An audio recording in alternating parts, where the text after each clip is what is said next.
Hello everyone, welcome back to the channel. If this is your first time here, you're welcome. In today's video, I'll be showing you how to draft the upper part of this dress. I'll be drafting the bodice part of this dress. If this video is interested, please keep on watching. Don't forget to like, share and subscribe. Now let's get right into drafting. We're going to place our plaster paper on the table and we'll start by extending our tape measure by 6 inches or 5 inches. Depending on how high or how low you want your neckline to be, but for this tutorial and for me, I'll be drafting 6 inches. So I'll proceed to marking my shoulder to bust line 9 inches, shoulder to bust point 10.5, shoulder to under bust 14.5, shoulder to waist 16 inches, and shoulder to hip 22 inches. We are just adding our hip measurement because of the basque effect we have at the down part of the bodice. That's why I added my hip measurement. So right now, after marking those measurements, I'll go ahead and extend with a straight line just as shown, and I'll just proceed to labeling it so that we don't make a mistake while we are drafting. The first step is to mark our bust line measurement. My bust line is 42 divided by 4, that will give me 10.5. I'll go to my bust line and mark that measurement. I'll come to my bust point and also mark that measurement. I'll go to my under bust and my waistline and mark my waist measurement. My waist is 38 divided by 4, that will give me 9.5. I'll mark that measurement and I'll just connect with a straight line just as shown. And I'll come to my hip and mark 44 divided by 4, that will give me 11 inches. I'll mark my hip measurement and I'll connect the lines just as shown. Now for us to have that slant line at the top of the neckline, I'll come down from my bust line by 1 inch. You can do 0.5, but I'll come down by 1 inch and I'll just connect a slant line to meet the top of neckline. So the next step for me is to impute my nipple to nipple measurement. My nipple to nipple is 8 inches divided by 2, that will give me 4 inches. Instead of adding 0.5 inches, I'll be adding 1 inch, so that'll make it 5 inches. After marking my nipple to nipple measurement, I'll connect with a straight line and I'll proceed to marking my dart intake. Now for this pattern, please watch carefully the way I draft my dart. For the upper part, I'll be going outwards by 0.5 inches on both sides. That's because I have a smaller bust, but if you have a bigger bust, please do 1 inch on both sides or 1.5 on both sides. Then if you're a medium sized person, you can do 0.75 on one side and 0.5 on the other side.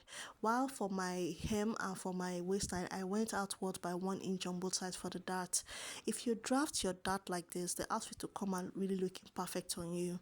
This is the best way you want to draft your dart if you want to achieve the exact pattern on the thumbnail. So right now, after covering my dart to meet my bust point, I'll proceed to cover my upper dart to meet my bust point as well. And after covering my darts, I'll proceed to slanting the line for my basque effect. Now there are two ways to make this basque effect. You can make it oval or you can make it straight, whichever one works fine for this pattern. So I'll proceed now to extending the lines just as shown. So I'll be able to add my sewing allowance and that will label as my new bust line. So I'll proceed to marking my darts. You want to replace your dart. I marked 1 inches for my dart and I'll be placing it on the bust line, new bust line, and 2 inches of sewing allowance. I'll come to my waist and impute my 2 inches of dart taking and 2 inches of sewing allowance. I'll proceed. Please don't make a mistake. I almost forgot my sewing allowance here at the video, so I had to impute it immediately and I connected the lines just as shown. Now for the basque effect, I'll come down by 1 inch from my waistline and I'll just be connecting a slant line to meet the hip measurement. Now depending on how low you want your basque effect to be, you can do up to 20 inches, 22 inches. But for me, I'm okay with the way my basque effect is looking. You can make it oval, you can make it slant, whichever one works fine. And now that we are done with the drafting of the pattern, we'll proceed now to cutting out the pattern. Please, if you have watched the video to this point, please give this video a like so that YouTube can recommend my videos and other people can be able to learn from me as well. So right now, I'll proceed to cutting out my pattern. Please watch how I cut out this pattern. Don't make a mistake cutting out yours. And because I like to see what I have at the end of the day, I'll proceed to pinning down my patterns together. Yes, I'll proceed to pinning down my patterns together. And this is what we have at the end of the day after pinning down. It came out looking perfect, it came out looking nice. Now if you are making this outfit with Ankara fabric, please ensure you pad your bust area to your under bust. Pad it with either a breast pad or a soft paper stay, or you pad using a wadding. So whichever way you can pad it so that it will come out looking nice. I went ahead to trim out the basque effect. You can see that it was longer, so I went ahead to trim it out, and this is what we have at the end of the day. Now for my body shape and body size, I don't need a bust dart for this pattern, but if you are not my body shape, which is apple body shape, you can proceed to using a bust dart. But for this pattern and for my body shape is optional. So right now proceed to drafting the back pattern. Since you have drafted the bust line, the new bust line for the front pattern is 9.5. I'll just proceed to extending my tape measure by 9.5 for the back.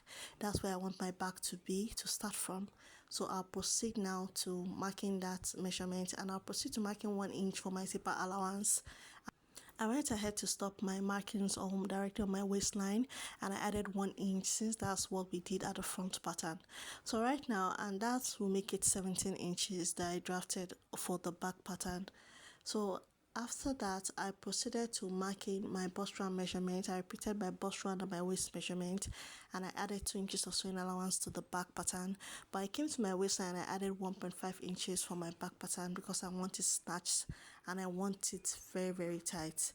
So right now, I'll proceed to adding my sewing allowance of 2 inches on both the bust line and the waistline, and I'll also mark 5 inches for my nipple to nipple for the back as well.